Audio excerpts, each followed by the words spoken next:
বিয়ে করার আগে ইস্তেখারা করবেন। যারা এখনো বিয়ে করেন না, ইস্তেখারা করা, বলেন কি করা? ইস্তেখারা।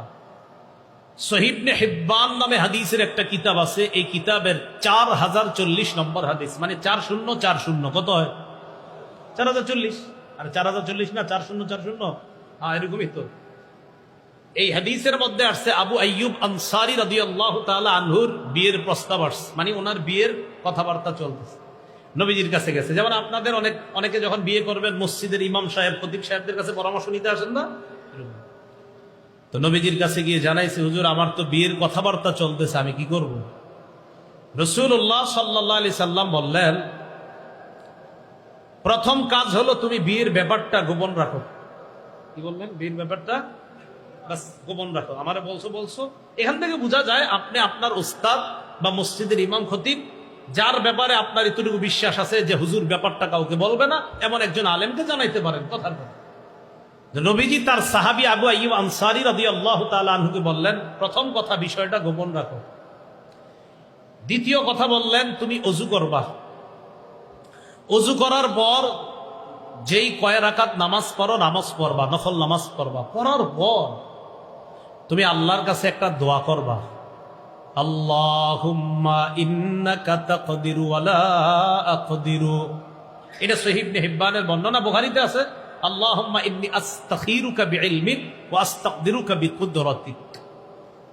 তো যাই হোক, এটার অনুবাদ হলো আল্লাহুম্মা ইন্নাকা তাকদিরু ওয়া লা আকদির। আল্লাহ আপনি সক্ষম, আমি অক্ষম। বলেন সবাই, আল্লাহ আপনি সক্ষম, আমি অক্ষম। ওয়া তা'লামু ওয়া লা আ'লামু, আল্লাহ আপনি জানেন, আমি জানি না। ওয়া আনতা আল্লামুল গুয়ুব, আল্লাহ আপনি অদৃশ্যের সব খবর রাখেন। এরপরে আল্লাহকে তুমি এই কথাটা বলবা, আল্লাহুম্মা ইন কুনতা তা'লামু আন্না ফি ফুলানা তুসাম্মিহা বিইসমিহা। তুমি বলবা, আল্লাহ আপনি যদি অমুকের মধ্যে, এটা বইলে আমার নবী বলছে ওই জায়গায় মেয়ের নামটা তুমি বলবা। নবীজি বললেন, যে মেয়েটারে বিয়ে করবা, যে মেয়েটার ব্যাপারে তোমার সাথে কথাবার্তা চলতেছে, কথার কথা জামিলা খাতুন, কথার কথা, বা যে কোনো একটা মেয়ের নাম, তো তুমি মেয়ের নামটা তখন বলবা, আল্লাহুম্মা ইন কুনতা তা'লামু আন্না ফি, এই ফি এর পরে ওই মেয়ের নামটা বসায় দিবেন। তো বললাম জামিলা, বা আপনার একটা সুন্দর নাম বলতে পারেন আপনারা, যে আন্না ফি জামিলা। আল্লাহ ওই যে জামিলা নামক মেয়েটার মধ্যে যদি খায়রান, কোন কল্যাণ থাকে, ফাকদুরহা লি, এই মেয়েটাকে বিয়ে করা আমার জন্য আপনি সহজ করে দেন। তাহলে নবীজি বলে দিলেন, যে মেয়েকে বিয়ে করবেন ওই মেয়ের নামটা ওখানে বলবেন। আপনারা আরবি না পারলে বাংলা বলবেন, আমি একটু করে বাংলাটা সুন্দরভাবে বলতেছি, দাঁড়ান।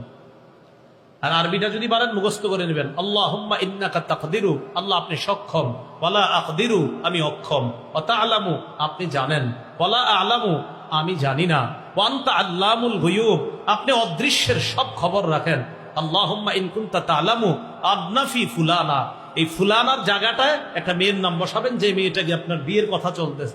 আল্লাহ অমুক মেয়ের মধ্যে যদি খায়রান লি, অমুককে বিয়ে করার মাঝে যদি আমার জন্য কল্যাণ থাকে, ফাকদুরহা লি, তাকে বিয়ে করা আমার জন্য সহজ করে দেন। এরপরে কি বলবেন? ওয়া ইন কানা গায়রুহা খায়রান লি, আল্লাহ এই মেয়ের মাঝে যদি আমার জন্য কল্যাণ না থাকে, এই মেয়ে ছাড়া যদি অন্য কোনো মেয়ের মাঝে আমার জন্য কল্যাণ থাকে, ফাকজি লি, আল্লাহ ওই অন্য মেয়েটার ব্যবস্থা করে দেন, আর এখান থেকে আমাকে হেফাজত করেন। এবার বাংলাটা শোনেন, আল্লাহ আপনি সক্ষম, আমি অক্ষম, আল্লাহ আপনি জানেন, আমি জানি না। যারা বিয়ে করবেন বাংলায় যারা এভাবে বলবেন আল্লাহকে, আল্লাহ আপনি অদৃশ্যের সব খবর রাখেন। আল্লাহ অমুক এলাকার অমুকের ওই কন্যা যার সাথে আমার বিয়ের কথা চলছে বা এরকম প্রস্তাব আসছে, তার মাঝে, তাকে বিয়ে করার মাঝে যদি আমার জন্য কল্যাণ থেকে থাকে, তাকে বিয়ে করা আমার জন্য সহজ করে দেন। আর যদি এখানে অকল্যাণ থাকে, এর পরিবর্তে যেই মেয়ের মাঝে আমার জন্য কল্যাণ আছে, অমুক মেয়েটাকে আমার জন্য ব্যবস্থা করে দেন, আর এখান থেকে আমাকে উদ্ধার করেন, হেফাজত করেন। কি মনে থাকবে না কথাটা? সোজা বাংলা, আল্লাহ এই মেয়ের মাঝে কল্যাণ থাকলে বিয়ের ব্যবস্থা করে দেন, কল্যাণ না থাকলে আমার এখান থেকে উদ্ধার করেন। অন্য মেয়ে যার মাঝে কল্যাণ আছে, ওই মেয়ে আমার জন্য ব্যবস্থা করেন। এদুরুকু মনে থাকবে নি? সহজ। আর পুরা বাংলাটা যদি পারেন তো সহজ। এ হলো ইস্তেখারা।